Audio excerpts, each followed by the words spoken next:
Hello everyone, आज हम Maharashtra state के गवर्नमेंट इंजीनियरिंग कॉलेजेस में होने वाले प्लेसमेंट्स के बारे में जानने वाले हैं। हम सबको पता है सीईटी रिजल्ट के बाद सबसे मेन चीज़ आ जाती है क्वालिटी एजुकेशन मिलना और क्वालिटी प्लेसमेंट में उस पर्टिकुलर कॉलेज में होना। तो आज आपको पता चलेगा कि गवर्नमेंट कॉलेज में प्लेसमेंट कैसे होता है, कौन सी ब्रांच सबसे ज़्यादा यहाँ पे फेमस होती है, किस ब्रांच को सबसे ज़्यादा प्लेसमेंट मिला हुआ है और कौन से गवर्नमेंट कॉलेजेस में सबसे ज़्यादा स्टूडेंट्स प्लेस हो चुके हैं। और इसमें हम और एक चीज़ आपके लिए लेके आए हैं कि कौन सी ब्रांच का सबसे हाईएस्ट प्लेसमेंट गवर्नमेंट कॉलेजेस में होता है।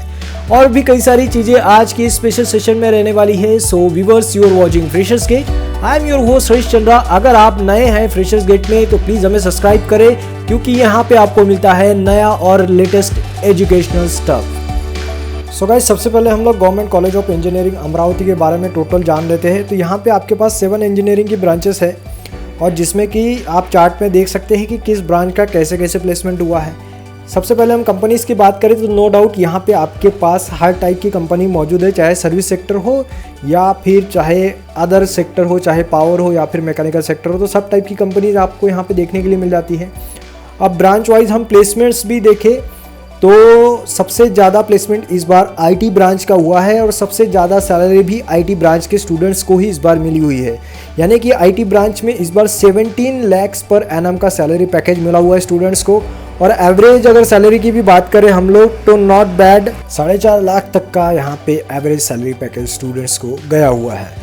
और हम ओवरऑल स्टूडेंट्स की बात करें तो यहाँ पे 160 प्लस स्टूडेंट्स प्लेस हो चुके हैं, जिसमें कि मैंने आपको पहले भी बताया है कि आईटी ब्रांच का सबसे ज़्यादा है, फिर सीएस ब्रांच आ जाती है, फिर आपके पास इलेक्ट्रॉनिक टेलीकम्युनिकेशन हो और मैकेनिकल जैसी ब्रांचेस हो, तो इन सबको मिला के टोटल 165 स्टूडेंट्स यहाँ पे प्लेस हो चुके हैं। अब गाइस, इसके बाद हम बात करेंगे Government College of engineering Aurangabad की। तो औरंगाबाद में यहाँ पे स्टूडेंट को सबसे हाईएस्ट सैलरी 7 लाख तक का मिला हुआ है और एवरेज सैलरी की बात करें हम तो average salary 3 lakh per annum तक का मिला हुआ है। एक चीज़ आपको हमेशा ध्यान में रखनी है, यहाँ पे जितने भी मैं आपको सैलरी पैकेजेस और ये सब बता रहा हूँ डिटेल, तो ये लेटेस्ट का डिटेल रहेगा। आने वाले समय में जाहिर सी बात है इसमें कई सारे चेंजेस आपको देखने को ज़रूर मिल जाएंगे। अब गवर्नमेंट कॉलेज ऑफ औरंगाबाद में यहाँ पे टोटल 228 स्टूडेंट प्लेस हो चुके हैं out of 471, not bad. Ratio देखें तो 48% के आसपास का यहाँ पे हमें रेशो दिखाई देता है। और टोटल यहाँ पे जैसे आप देख रहे हैं 6 इंजीनियरिंग ब्रांचेस है, हर ब्रांच वाइज कैसे यहाँ पे प्लेसमेंट हुआ है, कितने स्टूडेंट प्लेस हो चुके हैं, वो भी हम यहाँ पे देख सकते हैं। तो सबसे ज़्यादा अच्छा परफॉर्मेंस देने वाली ब्रांचेस यहाँ पे हमें दिखाई दे रही है, जैसे आईटी हो, सीएस हो, इलेक्ट्रॉनिक्स हो, इलेक्ट्रिकल हो या फिर मैकेनिकल जैसे ब्रांचेस है। तो ये कोर 4 ब्रांचेस सबसे अच्छा परफॉर्म करती है। और सिविल की बात करें हम तो जितने भी गवर्नमेंट कॉलेजेस है महाराष्ट्र के, वहाँ पे सिविल ब्रांच ने आउट परफॉर्म किया है, यानी कि यहाँ के रिजल्ट अच्छे नहीं आए हैं। ज़्यादा से ज़्यादा 1% तक का ही प्लेसमेंट हमें देखने को मिलता है। इवन अमरावती में भी हमने देखा कि वहाँ भी 1% के आसपास का ही प्लेसमेंट था सिविल ब्रांच का, और यहाँ भी औरंगाबाद में भी 1% का ही यहाँ पे प्लेसमेंट हमें दिखाई दे रहा है। सो गाइज, इसके बाद हम बात करेंगे गवर्नमेंट इंजीनियरिंग कॉलेज कराड़ की। तो कराड़ में आपको थोड़े से नंबर चौंका देंगे, क्योंकि यहाँ पे 300 बच्चे अपीयर्ड हुए थे प्लेसमेंट ड्राइव में। 300 में से 240 स्टूडेंट्स यहाँ पे प्लेस हो चुके हैं। और सबसे बड़ी बात, यहाँ पे 12 लाख पर एनम का सैलरी पैकेज हाईएस्ट स्टूडेंट को मिला हुआ है। और एवरेज की अगर हम बात करें तो एवरेज सैलरी पैकेज भी यहाँ का 3 से 4 लाख का एवरेज सैलरी स्टूडेंट्स को मिला हुआ है। अब जैसे कि मैंने आपको पहले भी कहा था कि सिविल ब्रांच गवर्नमेंट कॉलेजेस में अच्छा परफॉर्मेंस नहीं कर रही है, तो कराड़ में थोड़ा सा हमें नंबर चेंज यहाँ पे दिखेगा कि सिविल के टोटल 13 स्टूडेंट प्लेस हो चुके हैं और सिविल ब्रांच को ही इस बार सबसे ज़्यादा हाईएस्ट प्लेसमेंट मिला हुआ है। यानी कि 12 लाख जो पर एनम का सैलरी पैकेज मिला है वो सिविल ब्रांच को मिला हुआ है। और बाकी ब्रांचेस का भी आप यहाँ पे बाइफिकेशन अच्छे से देख सकते हैं। और सबसे बड़ी बात इन्होंने यहाँ पे इनके साइट पे ये भी डाली है कि लास्ट ईयर में 49 स्टूडेंट्स इनके गेट स्कोर क्रैक करके आईआईटीज़ और एनआईटीज़ में गए हैं, जो कि अपने आप में काफ़ी बड़ी बात होती है। अगर आपको हायर एजुकेशन में जाना है, जैसे कि एमटेक हो गया, और आपको चाहिए कि ये भी आपको आईआईटी या फिर एनआईटी मिले, तो ये इंस्टीट्यूशन आपको कहीं ना कहीं एक तरीके से कोचिंग प्रोवाइड कराता है मेरे ख्याल से। तभी जाके इतने सारे स्टूडेंट एक ही साल में इनके IITs और NITs में जा पाए हैं। तो नॉट बैड, यहाँ का प्लेसमेंट अच्छा है, एजुकेशनल एनवायरनमेंट भी अच्छा है। और जैसे कि यहाँ हम देख रहे हैं यहाँ पे कितने ब्रांच के कैसे स्टूडेंट्स प्लेस हुए हैं, तो सबसे ज़्यादा फिर से IT के स्टूडेंट यहाँ पे प्लेस हो चुके हैं। फिर उसके बाद इलेक्ट्रॉनिक टेलीकम्युनिकेशन के, फिर नंबर आता है हमारे पास इलेक्ट्रिकल इंजीनियरिंग, और फिर सिविल या फिर अदर जो भी ब्रांचेस आ जाती है आपके उस ब्रांचेस का। अब गाइस हम बात करेंगे ऑरेंज सिटी ऑफ इंडिया यानी कि नागपुर की। Government College of engineering Nagpur का प्लेसमेंट भी काफ़ी तगड़ा होता है। हम सबको पता है बड़ा सिटी है, मेट्रो सिटी है, जाहिर सी बात है कई सारी मल्टीनेशनल कंपनीज भी यहाँ पे रहेंगी। तो यहाँ पे सबसे हाईएस्ट सैलरी इस बार स्टूडेंट को 44 लाख पर एनम का मिला हुआ है। जी हाँ, सोनी कॉरपोरेशन ने स्टूडेंट को 44 लाख तक का पैकेज यहाँ पे दिया हुआ है। और कंपनीज़ की बात करें तो जैसे कि मैंने आपको कहा है कि कई सारी नेशनल मल्टीनेशनल कंपनीज़ यहाँ पे आपको देखने को मिल जाती है। और इसमें टोटल 152 स्टूडेंट्स प्लेस हुए हैं। और एवरेज सैलरी की भी अगर हम बात करते हैं तो 4 to 5 लाख पर एनम तक का एवरेज सैलरी भी स्टूडेंट्स को यहाँ पे आसानी से देखने को मिल जाता है। और जैसे हमेशा की तरह मैंने यहाँ पे डाला हुआ है कि किस ब्रांच के कितने स्टूडेंट प्लेस हुए हैं और उनको किस टाइप का सैलरी पैकेजेस मिला हुआ है। तो ये सब चीज़ें आप वीडियो पॉज करके भी देख सकते हैं, या फिर आपको डिस्क्रिप्शन में भी इसका लिंक आसानी से मिल जाएगा। अब थोड़ी सी ब्रांच डिटेल्स में हम देखें तो यहाँ पे सिविल के 11 स्टूडेंट प्लेस हो चुके हैं, कंप्यूटर साइंस एंड इंजीनियरिंग के 59, देन इलेक्ट्रिकल इंजीनियरिंग के 23 एंड इलेक्ट्रॉनिक्स के 40 एंड मैकेनिकल के 19। तो ऐसा पूरा बाइफिकेशन है। ऐसे टोटल यहाँ पे 153 स्टूडेंट प्लेस हो चुके हैं। अब गाइस हम बात करेंगे Government College of engineering Chandrapur की। तो यहाँ पे थोड़ा सा इनका डेटा पुराना अवेलेबल है और कुछ अदर वेबसाइट से हमने इन्फॉर्मेशन निकाल के हम आपको बताने जा रहे हैं इस इंस्टीट्यूशन के प्लेसमेंट के बारे में। तो यहाँ पे चंद्रपुर में आपको हाईएस्ट सैलरी पैकेज हमने देखा है कि 5 लाख पर एनम तक का हाईएस्ट सैलरी पैकेज गया है। और एवरेज सैलरी यहाँ पे 2 से 2.5 लाख तक का एवरेज सैलरी है, यानी कि काफ़ी कम हमें यहाँ पे सैलरी पैकेजेस देखने को मिल रहा है। और यहाँ पे हम देखें तो स्टूडेंट का प्लेसमेंट भी थोड़ा सा कम ही देखने को मिल रहा है, यानी कि टोटल 64 स्टूडेंट का प्लेसमेंट यहाँ पे अब तक का हुआ है। जाहिर सी बात है ये आने वाले समय में ये सब चीज़ें चेंज भी होने वाली है। अब यहाँ पे आप देख भी सकते हैं इनके साइट से ही मैंने ये सब लिया हुआ है कि कौन सा स्टूडेंट किस ब्रांच का कितने इस पे पैकेज पे प्लेस हुआ है और कौन सी कंपनी में ये प्लेस हो चुका है। तो जैसे कि आप देख सकते हैं कि मैकेनिकल में कौन सा स्टूडेंट प्लेस हुआ है, कंप्यूटर साइंस का कैसे यहाँ पे प्लेसमेंट हो चुका है। तो कंप्यूटर साइंस की बात करूँ मैं तो इतनी डिमांडिंग ब्रांच होते हुए भी यहाँ पे 3 से 4 लाख तक का ही प्लेसमेंट गया हुआ है। ये थोड़ी सी हैरान करने वाली बात है। यहाँ पे हो सकता है इसमें आने वाले समय में चेंजेस हो, जैसे कि मैं आपको बार बार कह रहा हूँ। अब हम बात करेंगे guys government College of engineering Jalgaon की। तो चंद्रपुर की तरह ही जलगांव का भी डेटा अवेलेबल नहीं है उनकी वेबसाइट पे। तो हमने कई सारा थोड़ा रिसर्च करके ये नंबर्स पाए हैं कि जैसे कि यहाँ पे highest salary package 5 lakh per annum का गया है स्टूडेंट्स को, और एवरेज पैकेज यहाँ पे 2 लाख का गया हुआ है। अब यहाँ पे कितने स्टूडेंट प्लेस हो चुके हैं और कौन से ब्रांच के कैसा प्लेसमेंट रहा है, इसके डेटा अभी तक के हमारे पास नहीं आए हैं। अब आने वाले समय में अगर हमारे पास इसमें डेटा आते हैं तो डेफिनेटली हम लोग आपके लिए उसके ऊपर स्पेशल वीडियो भी बनाएंगे। तो आप हमें तब तक सब्सक्राइब और लाइक करके भी रखें। अब हम बात करेंगे Government College of Engineering Awasari Pune की। तो जाहिर सी बात है पूना सिटी बोले तो बड़ा सिटी है और पैकेजेस और कंपनीज भी यहाँ पे अच्छी खासी स्टूडेंट्स को देखने को मिलेगी। यानी कि यहाँ पे हाईएस्ट सैलरी की बात करें हम तो 12 लाख पर एनम का हाईएस्ट सैलरी पैकेज मिला हुआ है स्टूडेंट्स को, जो कि है computer science and engineering branch. और एवरेज सैलरी यहाँ पे 4.5 से 5 लाख तक का एवरेज सैलरी भी यहाँ पे स्टूडेंट्स को मिला हुआ है।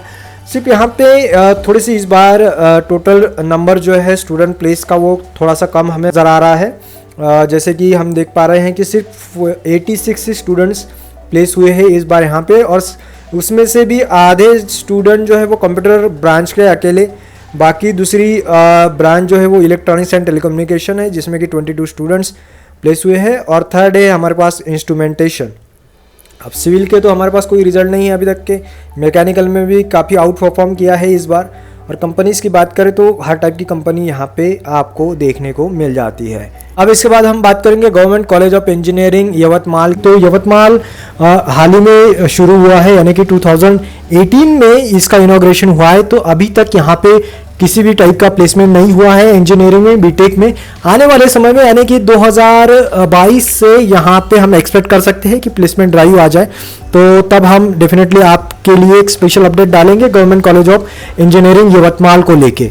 अब गाइस इसके बाद हम बात करेंगे गवर्नमेंट एडेड इंजीनियरिंग इंस्टीट्यूशन की। तो सबसे पहले नंबर पे आ जाता है VJTI मुंबई, और यहाँ पे हमने देखा है कि हाईएस्ट सैलरी पैकेज यहाँ पे 36 लाख से लेके 44 लाख पर आना तक का गया है। एवरेज सैलरी की बात करें हम तो 8.1 के आसपास, यानी कि 8 से 9 लाख के आसपास का यहाँ का एवरेज सैलरी है। और यहाँ पे 645 स्टूडेंट अपीयर्ड हुए थे प्लेसमेंट ड्राइव में, जिसमें कि 456 यानी कि 456 स्टूडेंट्स प्लेस हो चुके हैं, जो कि अपने आप में काफ़ी बड़ी बात है। अब इसमें सेकंड नंबर आ जाता है Walchand college of engineering Sangli का। तो वालचंद रिगार्डिंग हमने काफ़ी इंटीग्रेटेड वीडियो ऑलरेडी बनाया है, उसका लिंक भी मैंने डिस्क्रिप्शन में दिया है, ताकि आपको पता चल पाए कि ये इंस्टीट्यूशन कैसा है, यहाँ का स्टडी एनवायरनमेंट कैसा है। तो वो आप डिस्क्रिप्शन के लिंक से ज़रूर देखें। अब Walchand college of engineering Sangli में भी काफ़ी तगड़ा प्लेसमेंट देखने को मिलता है। 43 लाख पर एनम तक का यहाँ पे स्टूडेंट को प्लेसमेंट मिला हुआ है। 9 लाख पर एनम के आसपास का यहाँ का एवरेज सैलरी पैकेज होता है। और यहाँ पे 448 से भी ज़्यादा स्टूडेंट प्लेस हो चुके हैं, जिसमें कि सिविल के 15 है, मैकेनिकल के 45, इलेक्ट्रिकल के 48, इलेक्ट्रॉनिक्स के 59, CS के 103 और IT के 6 स्टूडेंट्स यहाँ पे प्लेस हो चुके हैं। अब वालचंद के बाद और एक गवर्नमेंट एडेड इंस्टीट्यूशन है, वो है गुरु Govind Singh college of engineering Nanded, जहाँ पे highest salary package 20 lakh per annum का गया हुआ है। एवरेज सैलरी यहाँ पे 4.5 लाख का है, जिसमें कि 250 से भी ज़्यादा स्टूडेंट प्लेस हो चुके हैं। और यहाँ पे 40 से भी ज़्यादा स्टूडेंट ऐसे हैं जिनको 5 लाख के ऊपर तक का सैलरी पैकेजेस मिला हुआ है। अब हम और इसमें बात करेंगे Sardar Patel college of engineering की। तो यहाँ पे भी टोटल डिटेल इसका अवेलेबल नहीं है, तो हमने थोड़ा रिसर्च करके देखा है कि यहाँ से 12 से लेके 13 लाख तक का सैलरी पैकेज स्टूडेंट्स को आसानी से मिल जाता है। और एवरेज पैकेज की बात करें तो 7 to 8 लाख पर एनम का यहाँ पे एवरेज सैलरी पैकेज भी स्टूडेंट्स को मिल जाता है। अब हम गाइस बात करेंगे और एक गवर्नमेंट एडेड इंस्टीट्यूशन की, यानी कि Usha Mittal Institute of Technology Mumbai की। गर्ल्स के लिए काफ़ी ज़बरदस्त इंस्टीट्यूशन साबित हुआ है अब तक के। यहाँ पे गर्ल्स को लगभग 20 लाख पर एनम तक के सैलरी पैकेजेस गए हुए हैं। और एवरेज सैलरी की भी अगर हम बात करें तो एवरेज सैलरी यहाँ का 7 to 8 लाख पर एनम का है। इस बार के अगर हम नंबर देखें तो यहाँ पे काफ़ी बढ़िया नंबर आपको देखने को मिल जाएंगे, यानी कि 150 से भी ज़्यादा गर्ल्स स्टूडेंट यहाँ पे प्लेस हो चुकी है। और हाईएस्ट सैलरी जैसे मैंने आपको बताया 20 लाख पर एनम का है। और ब्रांच वाइज भी अगर हम स्टैटिस्टिक्स देखें तो नॉट बैड, ब्रांच वाइज भी स्टैटिस्टिक्स यहाँ का काफ़ी बढ़िया है। और कंपनीज़ की बात करें तो नेशनल मल्टीनेशनल हर टाइप की कंपनीज़ यहाँ पे आपको हायर करने के लिए आती है। इसके बाद गाइज अगर हम गवर्नमेंट फंडेड टेक्निकल इंस्टीट्यूशंस की बात करें तो सबसे बड़ा नाम आ जाता है डीम यूनिवर्सिटी का, वो है इंस्टीट्यूट ऑफ केमिकल टेक्नोलॉजी यानी कि ICT मुंबई का। अब ICT मुंबई में हम सबको पता है बीटेक इन केमिकल टेक्नोलॉजी ये सबसे फेमस ब्रांच है। यहाँ पे हमने देखा है कि स्टूडेंट्स को 15 लाख के ऊपर तक के सैलरी पैकेजेस आसानी से मिले हुए हैं। और एवरेज सैलरी की बात करें तो 5 लाख से लेके 10 लाख पर एनम तक का एवरेज सैलरी पैकेज भी यहाँ पे देखने को मिला हुआ है। अब ICT के भुवनेश्वर और जालना सिटीज़ में भी ऑफ कैंपसेस है, तो वहाँ के लिए भी आप फ्यूचर में अप्लाई कर सकते हैं। अब गाइज इन सब कॉलेजेस के अलावा भी गवर्नमेंट ऑफ महाराष्ट्र के कुछ यूनिवर्सिटीज़ में डिपार्टमेंट है इंजीनियरिंग डिवीज़न में, जो कि अपना अपना प्लेसमेंट चलाते हैं। लेकिन इन सब डिपार्टमेंट्स ने अभी तक के कुछ खास अपना डेटा उनके वेबसाइट्स पे अपलोड नहीं किया है। जैसे कि आपका doctor Baba Saheb Ambedkar technological university हो, नागपुर यूनिवर्सिटी हो, अमरावती यूनिवर्सिटी हो, इवन नागपुर यूनिवर्सिटी में और एक आपको कॉलेज आ जाता है Lakshmi Narayan institute of technology. लेकिन इन सब का बाकी गवर्नमेंट कॉलेज ऑफ इंजीनियरिंग जैसे डेटा अवेलेबल नहीं है। तो तो मैं समझता हूँ कि आज आपको काफ़ी सारी चीज़ें इसमें पता चल गई होगी कि कौन से गवर्नमेंट कॉलेज का कैसा प्लेसमेंट होता है, कौन सी ब्रांच फेमस है, कौन सा कॉलेज में स्टूडेंट्स को ज़्यादा प्लेसमेंट होते हैं, ताकि आपको सीईटी रिजल्ट के बाद चूज़ करने में आसानी हो कि कौन सी ब्रांच लेनी है और कौन सा कॉलेज आपको ऊपर रखना है या फिर नीचे रखना है कॉलेजेस फील करते समय। सो व्यूअर्स, आज के लिए बस इतना ही। अगली बार फिर मिलेंगे और एक नए और यूनिक एजुकेशनल स्टफ के साथ। टिल देन हमें सब्सक्राइब करके रखें, शेयर करना मत भूले और लाइक करना भी मत भूले। Have a great day, have a great time and thanks for watching guys.